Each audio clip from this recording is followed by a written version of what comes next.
अर्श फलक किस नंबर दो। आओ चले, लेट हो गए हैं आज तो, मीरा ने फटाफट रूम को लॉक लगाते कहा और पलटी, मगर दोनों के कदम वहीं जम गए। अशमाल की तो सांस ही रुक चुकी थी, जबकि मीरा ने नफरत से सामने देखा। अंदर खौफ था, मगर अपने रब को पुकारा था कि महफूज रखना। कैसी हो बुलबुल? सामने ही औबाश लड़कियों का टोला खड़ा था, जिसकी हेड सिदरा, जिसे सारे सिड बोलते थे, मीरा के सरापे पर नजरें टिकाए बोली। उसकी गंदी हवस बता रही थी कि वो क्या चाहती है। इतना वक्त नहीं है मेरे पास कि दोबारा तुम लोगों का मुंह तोड़ो, मुझे कॉलेज जाना है। वो अपने गुस्से को मुश्किल से संभालते बोली और नफरत को जहर बनने से वाज रखना चाहा। अरे बुलबुल, तुम्हें पता है तुम जब गुस्सा करती हो तो यार, हाय खा जाने को दिल करता है तुम्हें। वो इस पर नजरें जमाते हुए एक फ्लो से बोली कि उसके ग्रुप ने गंदा कहका लगाया। अशमाल ने डर से गला तर किया। वो इनके वार से कई दफ़ा शिकार होते बची थी और बचाने भी अशमाल ही आई थी। वो ब्लैक बेल्ट थी, ना होती तो आज अशमाल भी सेफ ना होती। खूबसूरत तो तुम्हारी ये हूर भी है, सिट के साथ खड़ी उसके जैसी गंदी नज़रों से देखती बोली। अशमाल डर से उसके पीछे जा छुपी। वो इतनी पावरफुल नहीं थी कि फाइट करती या मुंह तोड़ती। जबान संभाल कर मीरा ने सिट की तरफ उंगली करते चीख कर कहा और खूनख्वार नज़रें उसके साथ वाली पर डालीं, जिससे एक पल में वो डगमगाई। वो फिर से गिरने के ऐसे अंदाज में बोली, लगता है पिछला थप्पड़ दोबारा खाने का मन कर रहा है तुम्हारा। मीरा ने नफरत से कहा, और उसे सख्त नफरत थी ऐसे लोगों से जिन्हें खुदा का खौफ नहीं आता था। इस थप्पड़ ने तो मुझे मदहोश किया है। जिस दिन तुम्हारे ये पर कटेंगे ना, याद रखना इस दिन। वो आखिर में जुमाइनी नज़रों से उसका सर से नीचे तक जायज़ा लेती लबों के दांतों तले दबा गई, आंख विंक की और आगे बढ़ गई। उसके साथ ही पीछे उसका ग्रुप चल दिया। मीरा ने नफरत से उसकी बात को हजम किया। सिर्फ एक साल रह गया था और इसे ये जैसे तैसे करके इनसे बचकर मुकम्मल करना था। उसने गुस्से से दीवार पर पंच किया और इश्माल जोर से आंखें बंद कर गई। तुम डरती क्यों हो? वो एकदम पलट कर इश्माल पर चीखी। वो जानती थी कि वो जिस हॉस्टल में रह रही है सिर्फ मजबूरी थी कि वो दूसरे शहर में थी, अपने घर से दूर, और इस हॉस्टल की लड़कियां बेहद बेहुदा थीं।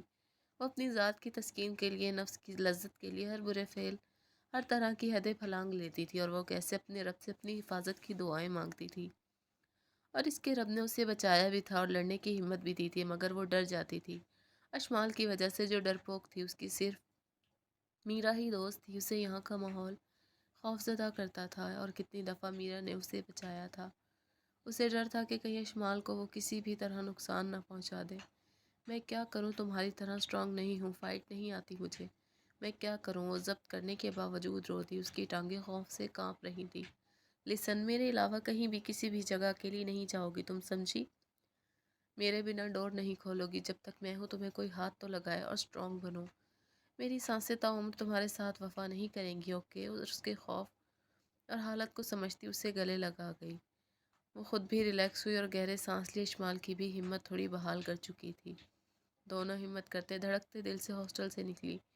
कॉलेज के लिए जो अब भी था। कॉलेज उनका सगा थोड़ी था जो उनकी हालत पर उनका हमदर्द बन जाता। गुड जॉब फलक, प्रोफेसर जैद ने मुस्कुराकर उसे विश किया। फलक जो अपने नोट पैड पर पेंसिल की टिप लगाए टांग पर टांग चढ़ाया कर गर्दन से बैठी थी, उनकी आवाज़ पर उनको देखा और सर को हल्का सा खम देकर दाद वसूल की। प्रोफेसर उसकी नेचर को जानते थे, तभी उसके अंदाज पर नोट्स नहीं लिया। Sorry sir, I have a news to explore. अभी लेक्चर शुरू होने लगा था कि कॉलेज की डीन का क्लास रूम आए, जिससे सब मुतवज्जा हुए। So girls and boys listen, आज हमारे कॉलेज में मैथ्स का हाई रिकमेंडेशन पर नेशनल क्विज अरेंज किया गया है। सबको मालूम था कि जैसे ही फुटबॉल मैचेस ख़त्म होंगे तो फ़ौरन हमारा कॉलेज ही क्विज अरेंज करेगा। So you all are guys are invited and as audience, because I think fine arts के स्टूडेंट्स को भी ऐसे नेशनल एक्टिविटीज़ में दिलचस्पी होनी चाहिए। वो मुस्कुराकर कहती क्लास से जा चुकी थी। एकदम से क्लास में खुसर फुसर शुरू हो गई थी और फलक बेजार, मैं तो घर जा रही हूँ, ऐसे फजूल काम मुझसे नहीं होते। वो अपनी कैप को सर पर रखती बेजारी से बोली, नो फलक, मैं आज ये क्विज देखना चाहूँगी यार, प्लीज़, सिर्फ आधे घंटे के लिए, सिर्फ प्लीज़। मैथ्स काफ़ी इंटरेस्टिंग है, चलो। अनम जो उसकी बेस्टी थी उसे वार्न करने वाले अंदाज में बोली, और उसकी एक्साइटमेंट देखते हुए फलक ने हाँ कर दी। मगरूर अपनी जगह वो उसकी प्यारी दोस्त भी थी जो उसकी हर बात मानती थी। कुछ उसकी भी सुन लेनी चाहिए। सब स्टूडेंट्स फटाफट अपनी सीट्स पर बैठ रहे थे।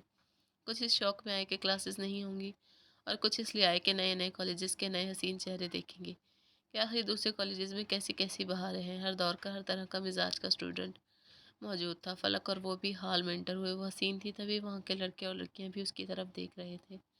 ابھی شروع نہیں ہوا تھا جس سے مختلف کالجز کے اسٹوڈنٹ پولیو کی شکل میں حال میں موجود تھے۔ فلک بھی اپنی مغرور چال چلتی انم کے ساتھ آگے بڑھی، مگر جس گروپ کے پاس سے وہ گزرنے لگی تھی وہاں شاید کسی سے جوس تھوڑا سا گر گیا تھا، جس سے جگہ پلین ہو گئی تھی۔ وہ بے دھیانی میں اس پر پاؤں دے گئی اور نتیجتاً بہت بری طرح پھسلی، مگر وہ گر جاتی اگر ایک مضبوط ہاتھ نے اس کا بازو کمر سے پکڑنے والے سین شاید پھیکے ہو گئے تھے، یا وہ جو تھا ایسے سینز میں دلچسپی نہیں لیتا تھا۔ فلک کا ایک دم تو دل ہی ہول گیا، مگر خود کو زمین کے بجائے زمین سے اوپر ہوا میں آدھی گری ہوئی پایا۔ آنکھیں کھول کر پکڑنے والے کو دیکھا جس نے آنکھ بھر کر دیکھا ہی نہیں تھا، یعنی سامنے دکھ رہا تھا سنجیدہ چہرہ لیے۔ فلک کو پتہ نہیں کیوں غصہ آیا کہ ایسے کون بچاتا ہے، مگر عرش نے ایک سیکنڈ لگایا تھا سمجھنے میں کہ سامنے لڑکی کی آنکھیں کتنی مغرور ہیں اور شاید قاتل بھی، مگر عرش حماد خان زادہ اور کسی لڑکی کی آنکھوں سے امپریس ہو جائے ناممکن۔ فوراً سے دماغ کی نفی کی اور اس کا بازو جھٹکے سے چھوڑا۔ آنکھیں اب بھی سنجیدہ تھیں۔